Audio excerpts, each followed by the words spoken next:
Allô tout le monde, je voulais vous présenter le matériel dont on va avoir besoin pendant le mois d'octobre. Parce que bien qu'on continue dans le dessin, on va amener quelque chose de spécial, l'encre. En fait, l'idée m'est venue de Inktober, c'est une espèce de tradition artistique que les artistes ont à chaque année, où ils se donnent le défi de faire un dessin à l'encre tous les jours pendant le mois d'octobre.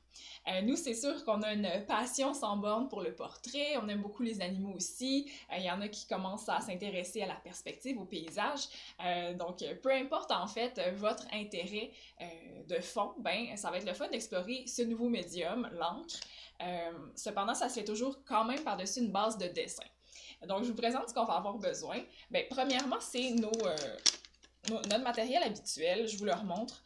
Moi, j'aime toujours fonctionner avec, bon, un pouce-mine ou plusieurs parce que c'est vraiment pratique en fait pour tout ce qui est détail, pour les tracer initialement. J'aime utiliser minimalement 3 grades de crayon de plomb. Donc ici, j'ai par exemple un 7B qui est très mou, qui va permettre de faire des ombres ou de tracer foncé avec une pression minimale. Un 3B qui est un intermédiaire et un H par exemple qui est très très dur qu'on va presque pas voir. Fait que je vous remonte un petit peu. Ça c'est 7B. Ça c'est 3B. Avec la même pression, on voit que c'est moins foncé. Oups, 3B. Et ça, c'est H. Donc, c'est toujours pratique, ça, pour faire de la variété dans vos dessins. Vous n'êtes pas obligé de prendre ces trois-là, hein, c'est possible si vous avez 5 à 7B, ça va tomber dans le plus foncé. Vous pouvez dire de B à 3B dans celui-là, puis pour peut-être prendre du 2H, du H ou même du HB pour votre crayon plus pâle. L'important, c'est d'avoir une variété qui vous permet de donner des contrastes. Pour le pouce-mine, ben en fait, moi j'en ai plusieurs, mais ça dépend de ce que vous voulez faire. Moi j'aime avoir, ici c'est mon 9, mon point 9, qui est quand même assez épais. J'en ai aussi un point 7, c'est un petit peu plus mince. J'ai un point 5 quelque part, je sais pas où ce qui est tombé. Puis j'ai aussi un point 3. Donc c'est le fun d'avoir une variété d'épaisseur de ligne en fait, tout simplement pour faciliter la tâche quand on veut faire des détails. Au niveau des effaces, ben, j'en ai 3 que j'utilise. J'ai toujours l'efface crayon, qui est vraiment pratique pour les détails. Une grosse efface bien normale, juste pour effacer en gros. Et la mie de pain, ça c'est vraiment une efface molle qui se manipule facilement, puis qui est bonne pour enlever juste un petit peu de plomb par-ci par-là, puis faire, disons, redonner de la lumière à notre dessin quand on l'a trop obscurci. En termes de papier, ben moi ici je travaille sur un espèce de un cahier qui est fait avec du papier relativement épais là, qu'on appelle mix média. C'est bon un peu pour tout, mais vous pouvez aussi prendre une bonne vieille feuille d'imprimante. Pas besoin d'équipement vraiment spécialisé. Parce que la feuille d'imprimante c'est vraiment pratique pour tracer de tout. Ça, c'est le matériel de dessin de base, ok? Maintenant, qu'est-ce qu'on ajoute de nouveau en octobre? C'est l'encre. Et comme je vous dis, là, je veux vraiment que ça reste accessible pour tout le monde. Si vous n'avez pas de budget pour l'équipement, le minimum que vous avez besoin, c'est un bon vieux stylo noir. Ok, ça ici, c'est un stylo promotionnel de Rio Tinto que j'ai pogné dans un événement gratuit probablement. Fait que même si vous avez juste un stylo noir à la maison, c'est correct. Ok, c'est vraiment le minimum, minimum, minimum.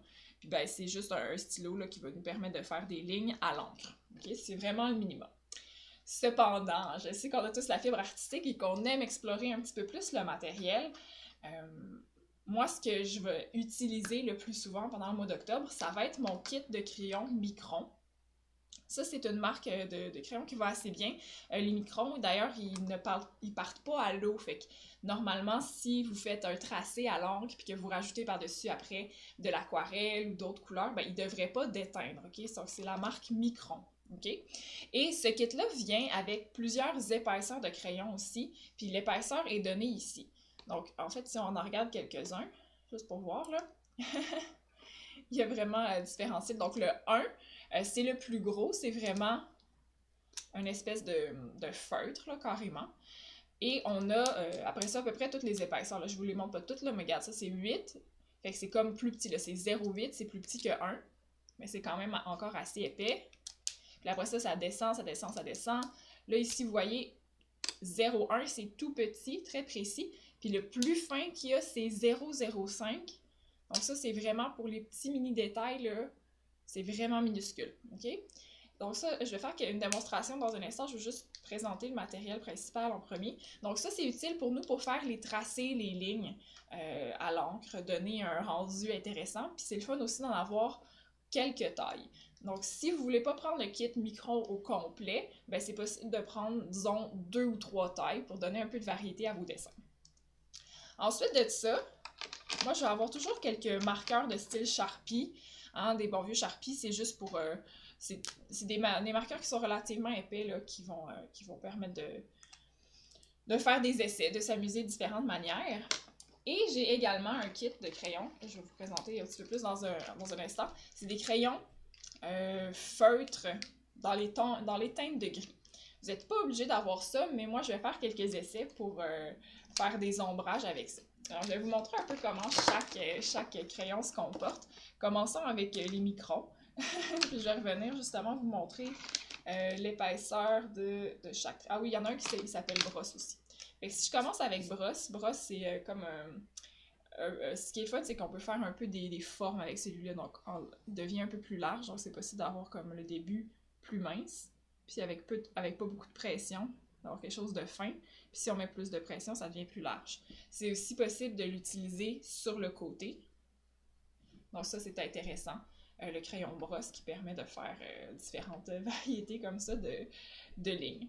Puis ben, vous pouvez évidemment aussi l'utiliser. Ça peut être bien, par exemple, pour les lettrages. Vous allez faire des formes comme ça. Là, j'invente, là, je fais n'importe quoi, là. Mais comme ça, on a vraiment de la variété, genre dans l'épaisseur des traits. Donc ça, c'est la brosse. Le numéro 1 qu'on avait tantôt, très épais. Donc simplement pour faire des lignes d'une bonne épaisseur, comme ça. Après ça, je vais en prendre quelques autres. Je vais me les garder ici pour les retrouver facilement. Donc le 8, beaucoup moins épais.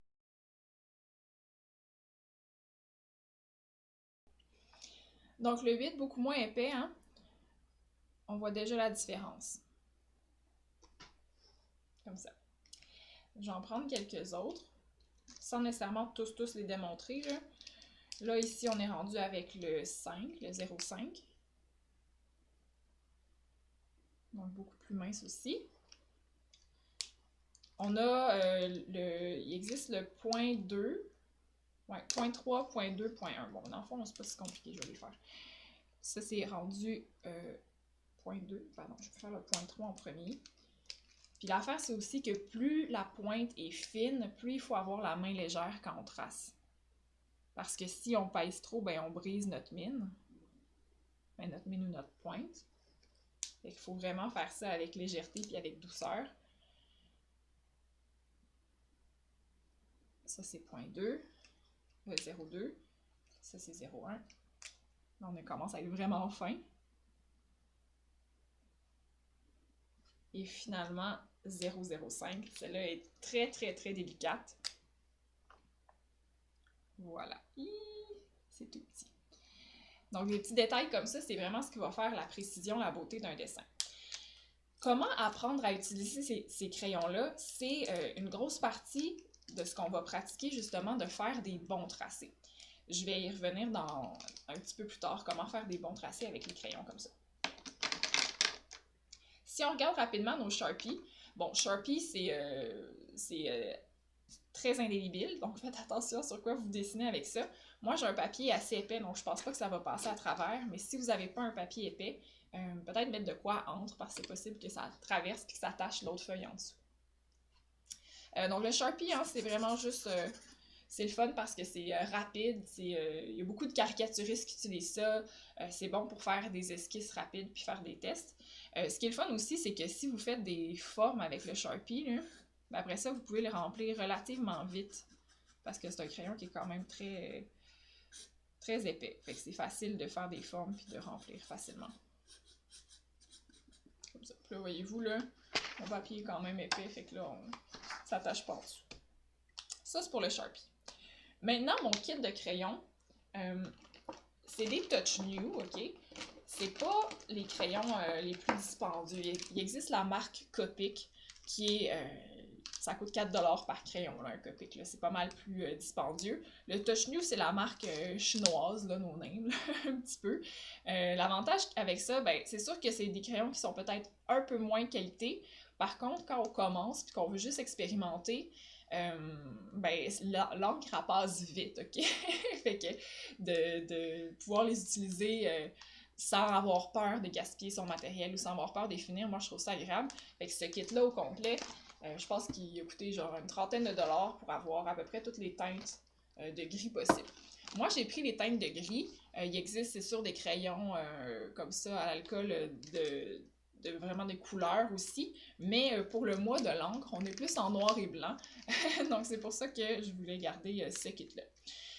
Il existe différentes teintes de gris aussi. Il existe par exemple le gris chaud, le gris vert et le gris bleu. Et il y a le gris froid aussi. Donc, si vous avez seulement une variété, pas obligé d'avoir les 4, là, mais c'est suffisant pour vraiment faire de tout. Fait que là, je vais essayer de me trouver juste ceux de toute une même variété. Donc ça, c'est le Warm Grey. Je vais vous montrer ce que ça fait. Warm. Parfait. Puis comme d'habitude, ils sont encore identifiés avec des numéros. Donc c'est le bout de chaque crayon, il y a toujours les numéros. Donc là, on voit ici. Donc on a le 1 qui est le plus pâle. Après ça, 2, 3, 4, 5, 6 et 7. Donc là, c'est comme si j'ai 2 Warm Grey. Bon, ça se peut. À moins que j'aille... Ah oui, je me suis trompée. Il y a le 0.5. Fait qu'il y en a un des deux que j'ai pas dû remettre sur le bon bouchon. Il va falloir que je trouve c'est lequel. Fait que pour vous montrer l'intensité de chacun des crayons, je vais commencer avec le moins foncé, comme ça. Puis ah oui, les crayons, ils ont une pointe plus pointue, puis une qui est un petit peu plus large. Puis ça, c'est le fun vraiment pour faire les niveaux de gris d'une œuvre. En fait, c'est juste pour donner l'impression d'ombre ici et là. C'est très amusant. Puis là, je les ouvre, là. Puis là, ça sent un petit peu, c'est des crayons à l'encre qui vont s'évaporer quand même assez vite. Et ça, je pense que c'est le plus pâle, à moins que ce soit le 1. Où est-ce que c'est? Faut que je compare. Parce que là, j'ai mélangé les deux bouchons, on dirait. Ouais, donc clairement, lui, il a l'air d'être le plus pâle. Fait en fait, on voit que c'est presque blanc. Donc ça serait le 0.5. Effectivement. Après ça, j'ai le 1 ici. On va continuer comme ça. Donc, il est un petit peu plus foncé. On est encore dans les gris très pâles. Hein? Après ça, on monte au 2. Puis là, ça, comment on l'applique, c'est que j'y vais vraiment à plat.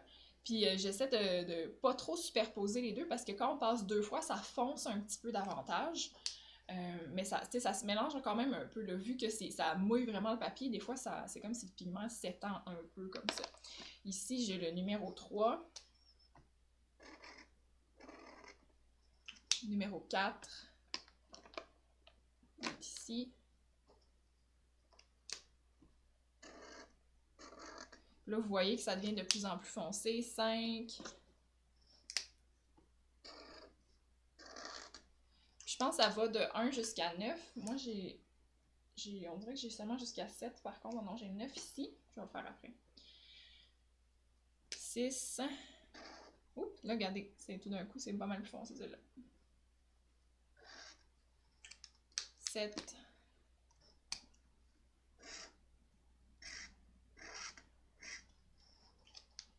Et là, est-ce que j'ai encore le 8? C'est cool. Je pense que c'est celui-là. Évidemment, le truc s'efface dessus. 8. Pas trop de différence entre 7 et 8, puis j'ai finalement le 9. Et ça passe vraiment à travers la gamme. Et ça, c'est fantastique justement pour donner du volume à une œuvre, montrer quelque chose qui est plus à l'ombre, plus à la lumière.